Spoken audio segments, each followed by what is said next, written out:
Hey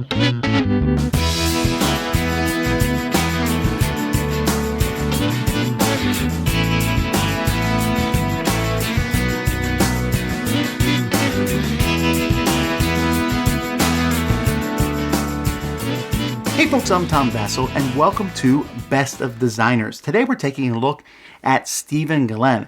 Now, Stephen Glenn is one of, there's different kinds of designers out there, right? There's designers who like focus on their design, there's designers who are big convention presence, and then there's designers who have a certain amount of web presence. And Stephen was one of those. He was very involved in the internet way back in the day, lots of talking, lots of working with other people. And I remember when one of his games was nominated for the Spiel des Jahres, it was like, hey, many of the people said, one of our own guys is being nominated. It was a big deal. He's a really nice, meek, mild kind of guy, as most designers are, and he has several games that I really enjoy. One of the things he has done is he's designed several party games. In fact, one I still haven't played, You Must Be an Idiot. And I've talked to him in the past about just, some people say, oh, it's so easy to design a party game. And it is so not so easy to design a party game, but he's designed several good ones. Here are my 7 favorite games from him. Number 7 is Jetsetters. You probably haven't heard of Jetsetters because the Robot Martini, the company that did it, they're kind of gone. They were kind of making these little tiny card games, and I played Jetsetters, which is simply just a collection game and trying to collect the most stuff that's worth the most at the end of the game. And it's cool. It's a nice little game and totally out of print. Maybe we'll see it printed again someday. Number 6 is Pants on Fire.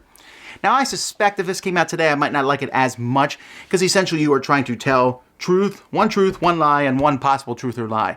And it doesn't work in every situation because not everyone's going to be able to tell a lie on the spot like that. But it does give you that kind of impetus to get together and to tell these stories and yarns to each other and then try to figure out, are they telling the truth or not? Number 5 is Rattle Bones. Rattle Bones was the first dice building game. There's a few of them out there now, but in Rattle Bones, a very simple game running around a track, rolling the dice and collecting resources or points in various ways, but building your dice so that when you roll them, better things happen to you.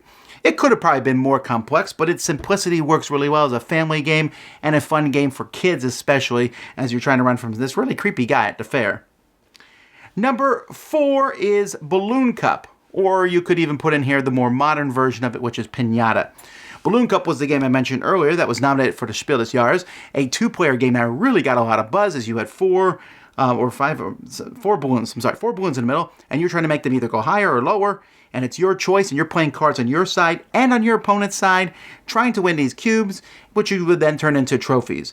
A very simple tug-of-war style game where there's multiple ropes, and the direction and you want them to be tugged is different. So some really interesting ideas to this game. Very simple and fun, Balloon Cup. Number 3 is my favorite party game he's done, and that is Plucking Pears. Now, this is a game from R&R Games that does not get a lot of love, but really should, because you put out 11 cards, different pictures, and then you pair them up. You pair up 5 pairs, and then you say one of these doesn't pair with anything else. How do you decide what pairs? Well, you decide.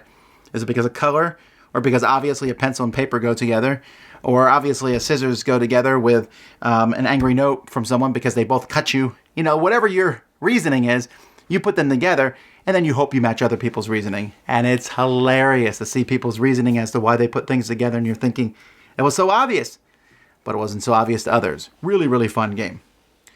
Number 2 is Spike. Spike is a railroad game in which you are connecting the trains are being built across from east to west coast to get to that golden spike, but you are kind of investing in different cities and hoping that this railroad goes through those cities.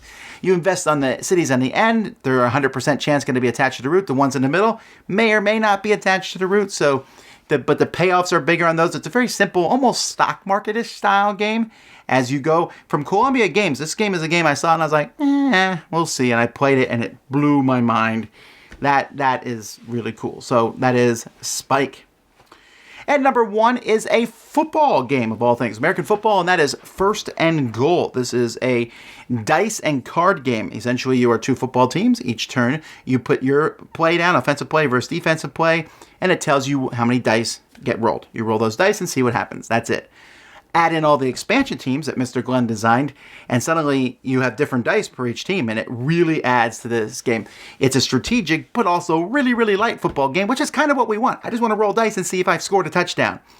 don't necessarily need to do all these stats back and forth, and I think it's a really solid, great choice. So that's my favorite game from Mr. Glenn. What are your favorite Stephen Glenn games? Let me know in the comments below. Until next time, though, I'm Tom Vasel, and you've been watching Best of Designers on the Dice Tower.